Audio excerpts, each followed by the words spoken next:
കൊയ്ത്തു കഴിയുന്ന ഒരു സമയം വരും. മനസ്സിലാവുന്നുണ്ടോ? ഈ കൊയ്ത്ത് നിൽക്കുന്ന ഒരു സമയം വരും. അന്ന് ഒരു പെർമനന്റ് സെറ്റിൽമെന്റ് ഇപ്പോഴേ അന്വേഷിച്ചില്ലെങ്കിൽ, അതുകൊണ്ട് ബുദ്ധിയുള്ള അമ്മായിമ്മ പറഞ്ഞത്, ഞാൻ നിനക്ക് ഒരു ശാശ്വതമായ വിശ്രാമം അന്വേഷിക്കേണ്ടതല്ലയോ?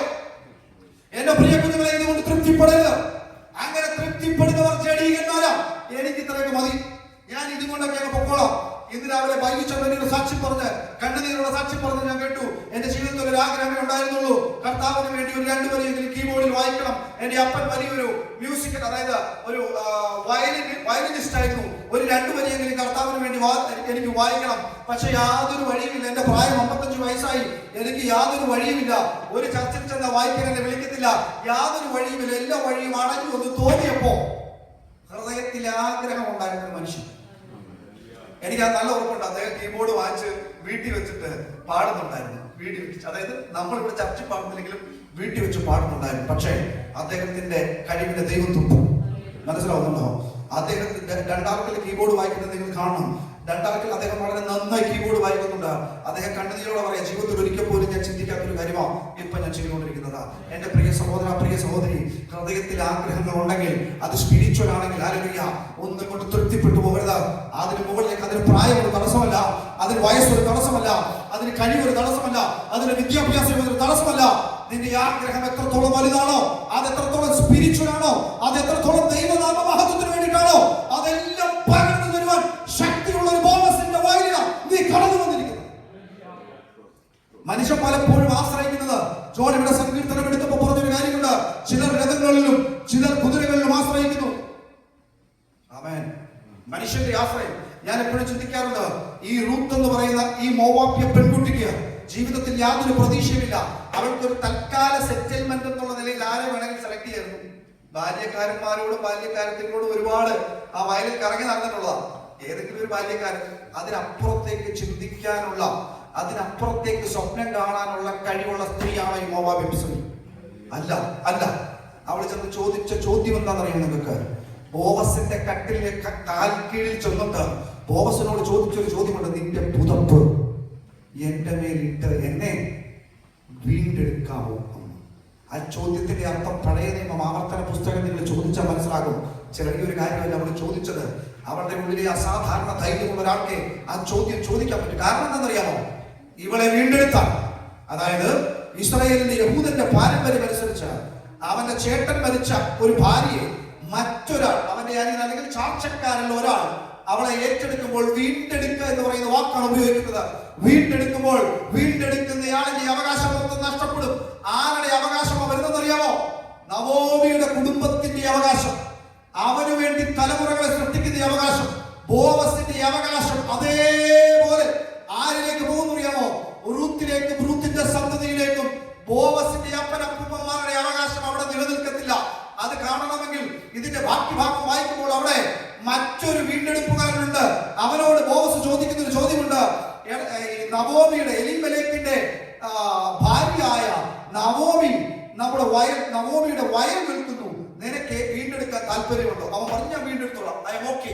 എന്നിട്ട് അടുത്തൊരു കാര്യം പറയുന്നുണ്ട്, അത് വീണ്ടെടുക്കുന്നതോടൊപ്പം അവളുടെ വിധവയായ മരുമകൾ റൂത്തിനെ നീ വീണ്ടെടുക്കേണ്ടി വരുമെന്ന് പറയുമ്പോൾ അവൻ പിന്നോട്ട് മാറിയിട്ട് പറയാ, പറ്റില്ല, എന്റെ അവകാശം മുഴുവൻ അവളുടെ പേരിലായി പോകും, അതുകൊണ്ട് വീണ്ടെടുപ്പ് സാധ്യമല്ല. ഇവൾ ചോദിച്ച ചോദ്യം അതാ, അവന്റെ അവകാശത്തിന്റെ പങ്ക്. ആരുടെ അവകാശത്തിന്റെ പങ്ക്? ഈ ആ നാടിനെ ഭരിക്കുന്ന, ആ നാടിനെ അടക്കി വാഴുന്ന, ആ നാട്ടിലെ ഏറ്റവും വലിയ പ്രഭുവായ ബോവസിന്റെ അവകാശത്തിന്റെ പങ്കാണ് ചോദിക്കുന്നത്. ഒരു സാധാരണ ദാസ്യസ്ത്രീ, അവളുടെ മനസ്സിലെ ആഗ്രഹമാണ്.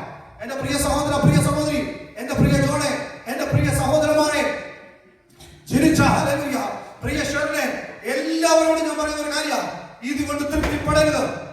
മനുഷ്യനെ സന്തോഷിപ്പിക്കാൻ വേണ്ടി, ഹല്ലേലൂയ, മനുഷ്യനെ പ്രസാദിപ്പിക്കാൻ വേണ്ടി ഇത്രയൊക്കെ മതി എന്ന് ചിന്തിക്കരുത്. ഇതിനപ്പുറത്ത് ഒരു ലക്ഷ്യം ദൈവത്തോട് ചോദിക്കണം. കർത്താവേ, ഈ ഡുലി ക്രിസ്ത്യൻ ഫെലോഷിപ്പിലോ ഈ ദേശത്ത് വല്ല വർഷിപ്പ് ചെയ്യേണ്ടത്, ഈ ദേശത്ത് മാത്രമല്ല സഭ, ഞാൻ ദൈവത്തോട് ചോദിക്കുന്ന, ദൈവമേ, ഈ ലോകത്തിന്റെ 7 ഭൂഖണ്ഡങ്ങളിലും DCM എന്ന് പറഞ്ഞ സഭകളാണ് ഞാൻ ചോദിക്കുന്നത്. കർത്താവേ, നിന്റെ അവകാശത്തിന്റെ ചെങ്കോൽ ഞങ്ങളുടെ നേരെ നീട്ടണം. ഹല്ലേലൂയ. മറ്റൊന്നുമല്ല, യോഗ്യത ഒന്നുമില്ല, ഒരു ദാസി, ഒരു ദാസൻ, ഏറ്റവും താഴെ കിടക്കുന്നവൻ, പക്ഷേ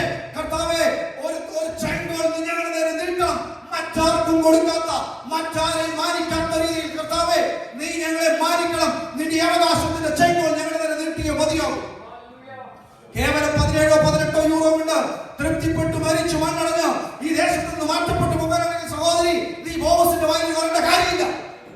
ബോവസിന്റെ വയലിലേക്ക് ഭാഗ്യവശാൽ ദൈവം നിന്നെ കൊണ്ടെത്തിച്ചത് അതിമഹത്തായ പ്രഷ്യസ് പ്രോമിസിന് വേണ്ടിയിട്ടാണ്. പലപ്പോഴും അത് മറന്നു പോയിട്ട് ഇത്രയൊക്കെ മതി, ഇതൊക്കെ മതി.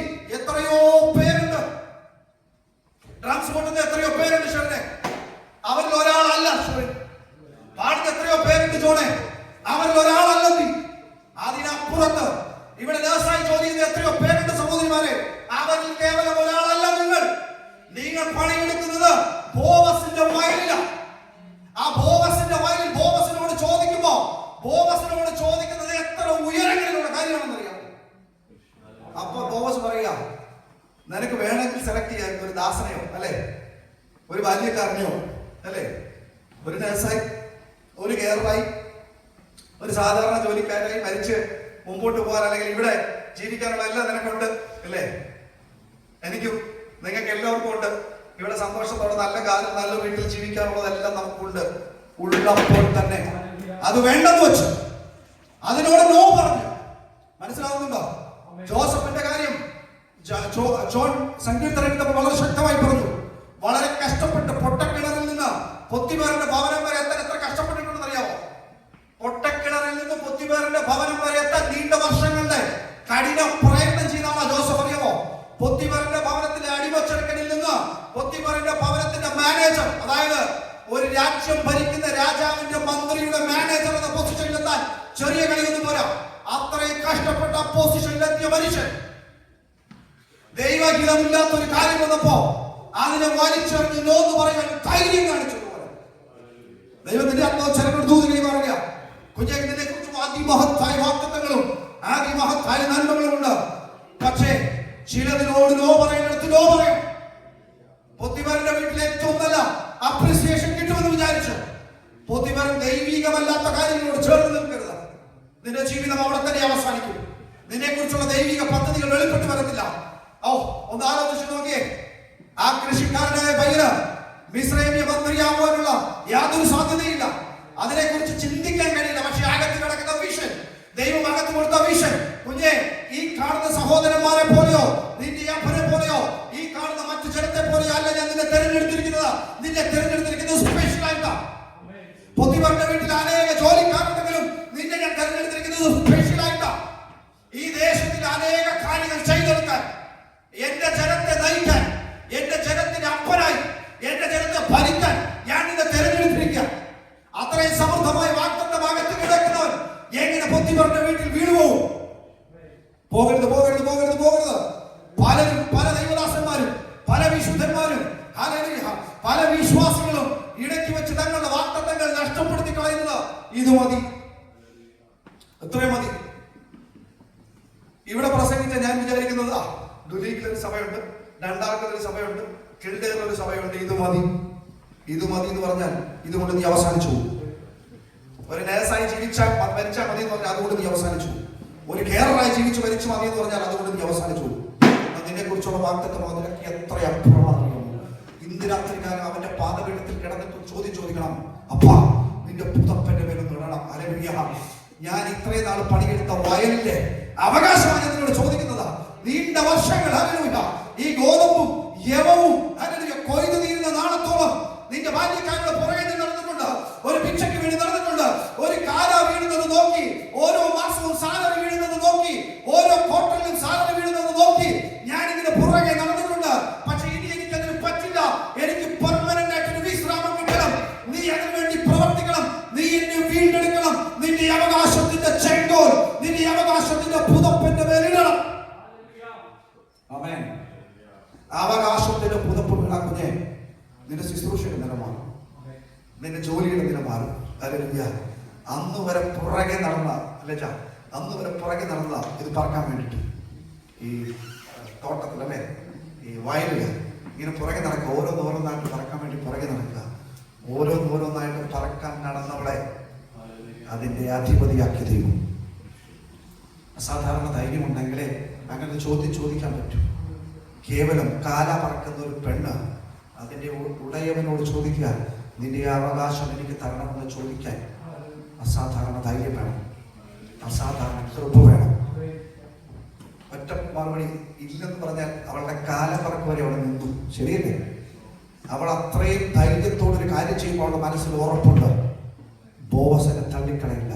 ഞാൻ വന്നിരിക്കുന്നത് ബോവസിന്റെ വയലില്ല, അവൻ എന്നെ തള്ളിക്കളയുന്ന അസാധാരണമായ ഒരു ഉറപ്പ്, അസാധാരണമായ ഒരു പിന്തുടരൽ, അസാധാരണമായ വയലിലെ വേല. അവിടെ ബോവസ് സാക്ഷ്യപ്പെടുത്തുന്ന കേസുണ്ട്. എന്താണെന്നറിയാമോ? നീ ഉത്തമ സ്ത്രീ എന്ന് എന്റെ ജനമായ പട്ടണക്കാർക്ക് എല്ലാവർക്കും അറിയാം, എനിക്കും അറിയാം നീ ഉത്തമയായ സ്ത്രീയാണ്. ഞാൻ എൻ്റെ മെസ്സേജ് അവസാനിപ്പിക്കും.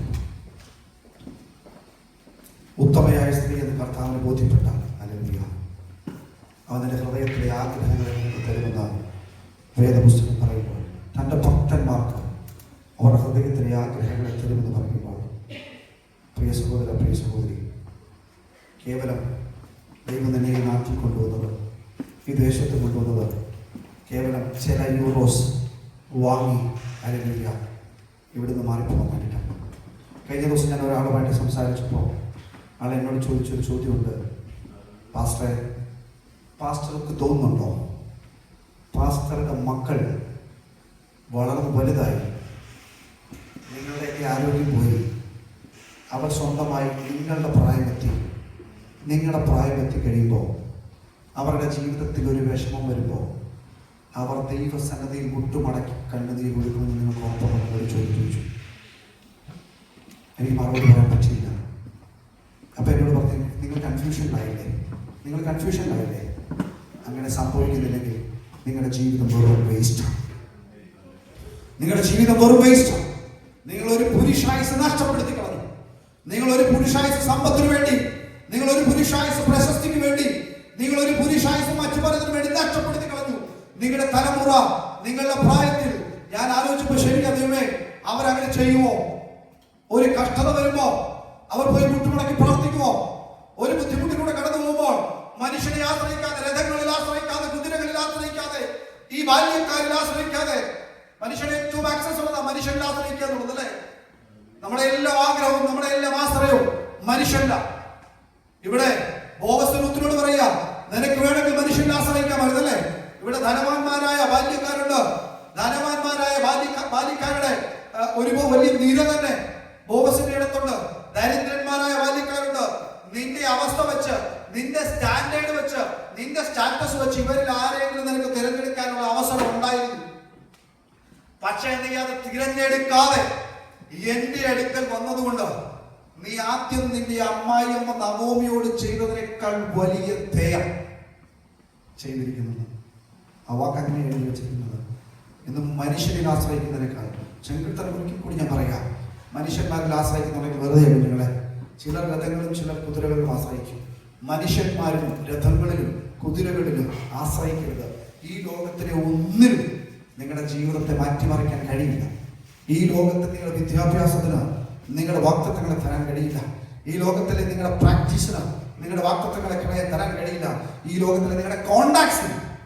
ഞാനിവിടെ വന്നപ്പോൾ എല്ലാവരോട് ചോദിച്ചു, നിങ്ങൾക്ക് മലയാളി കമ്മ്യൂണിറ്റിയായിട്ട് യാതൊരു ബന്ധവുമില്ല, നിങ്ങൾക്കൊരു ആവശ്യം വന്നാൽ ആരുണ്ടാവും?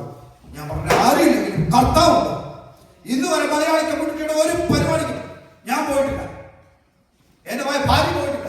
ഇവിടെ മലയാളി കമ്മ്യൂണിറ്റി ഒരുപാട് പരിപാടികൾ നടത്തിയാലും ഒന്നിൽ പോലും പോകുവാൻ എന്റെ ഹൃദയം എന്നെ അനുവദിച്ചിട്ടില്ല. കാരണം ആ സന്തോഷം എനിക്ക് അനുഭവിക്കാൻ പറ്റത്തില്ല. ഇപ്പൊ പണ്ടൊക്കെ ഒരുപാട് പ്രോഗ്രാമുകളിലും ഒരുപാട് കാര്യങ്ങളിലും ഒക്കെ പോകുമ്പോൾ മനസ്സിന് സന്തോഷം കിട്ടിയായിരുന്നു. പക്ഷേ എന്നെ അപ്പന്റെ സ്നേഹം അറിഞ്ഞോ, എന്നെ അപ്പനോട് ബാലോട് ചേർത്ത് വിളിച്ചോ, അന്ന് മുതൽ മറ്റൊരു പരിപാടികൾക്കും എനിക്ക് സന്തോഷം തരാൻ കഴിഞ്ഞിട്ടില്ല. അതിനെ സന്തോഷമായി എന്നെ താല്പര്യപ്പെടുന്നില്ല.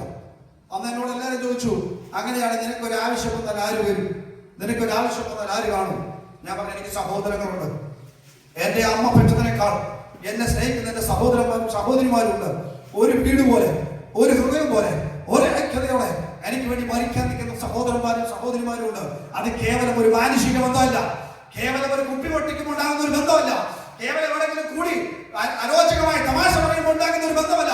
പരിശുദ്ധാത്മാവിനും രക്തം കൊടുത്ത് വില വാങ്ങിയതിനും ഉണ്ടായ ഒരു സഹോദര ബന്ധമാണ്.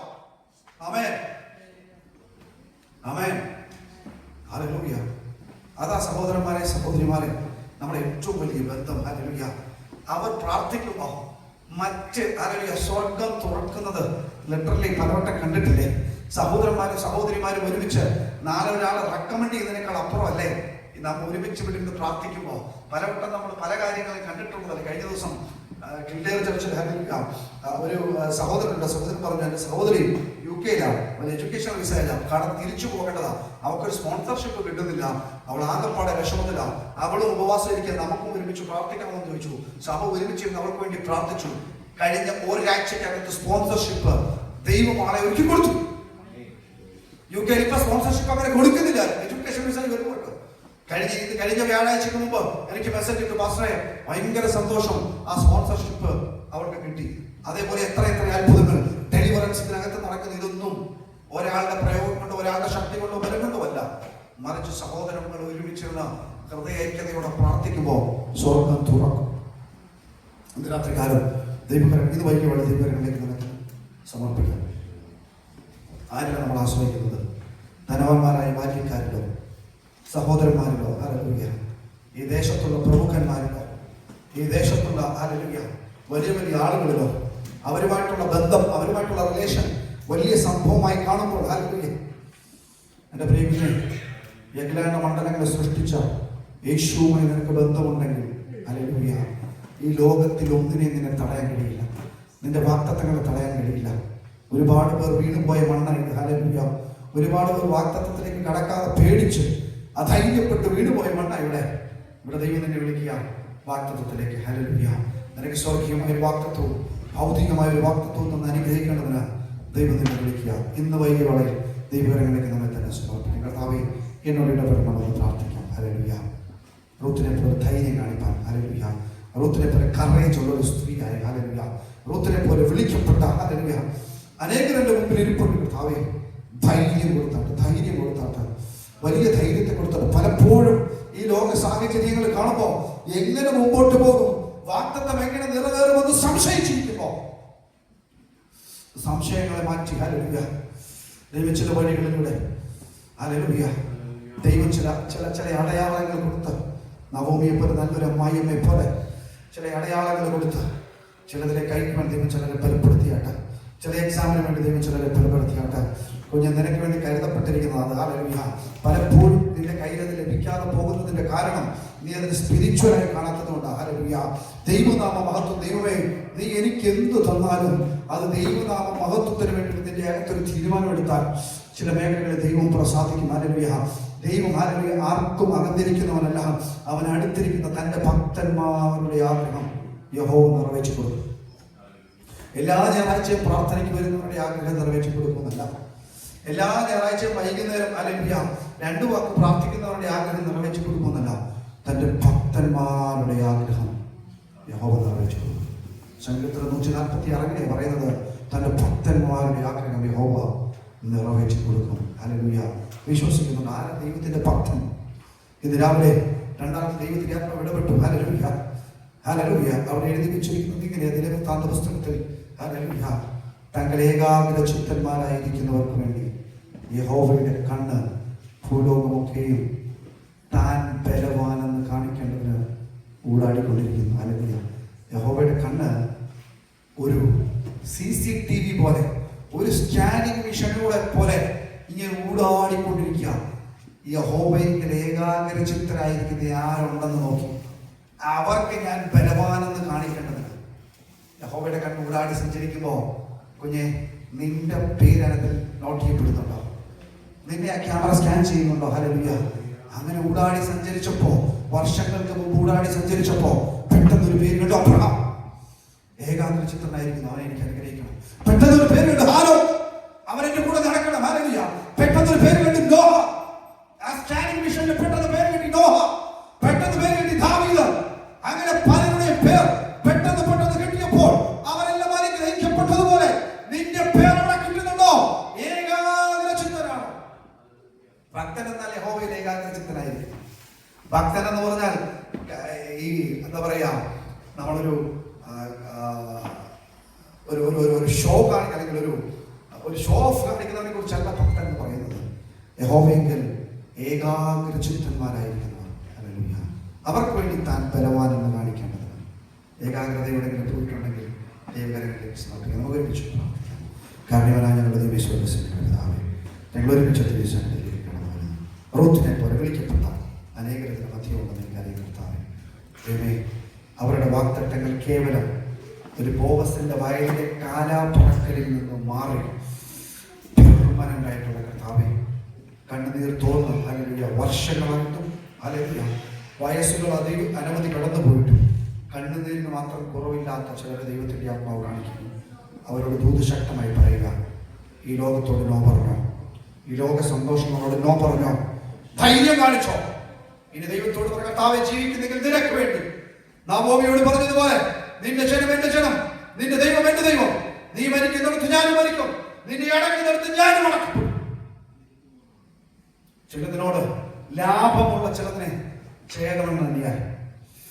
ഇപ്പോൾ ലാഭമെന്നുള്ള ചിലതിനെ, പൊത്തിപറിന്റെ ഭവനം ഇപ്പോൾ ലാഭമായിരുന്നു, അതിനെ ഛേദം തന്നെയപ്പോ വലിയ വാഗ്ദത്തങ്ങളിലേക്ക് ജോസഫ് നടന്നു കയറിയതുപോലെ കർത്താവെ, എന്റെ മുമ്പിൽ ഇരിക്കുന്ന ചിലരെ വലിയ വാഗ്ദത്തങ്ങളിലേക്ക്, വലിയ നന്മകളിലേക്ക് നടന്നു കയറി കർത്താവ് ബലപ്പെടുത്തിയായിട്ട് പിതാവിന്റെയും പുത്രന്റെയും പരിശുദ്ധാത്മാവിന്റെയും നാമത്തിൽ അടിയവരെ അനുഗ്രഹിച്ച പ്രാർത്ഥിക്കുന്നു. കർത്താവിന്റെ കൃപ ഇവരോട് കൂടി ഇരിക്കട്ടെ, അടിയനോട് കൂടെ ഇരിക്കട്ടെ. തുടർന്നുള്ള വൈദ്യ മീറ്റിംഗിനോട്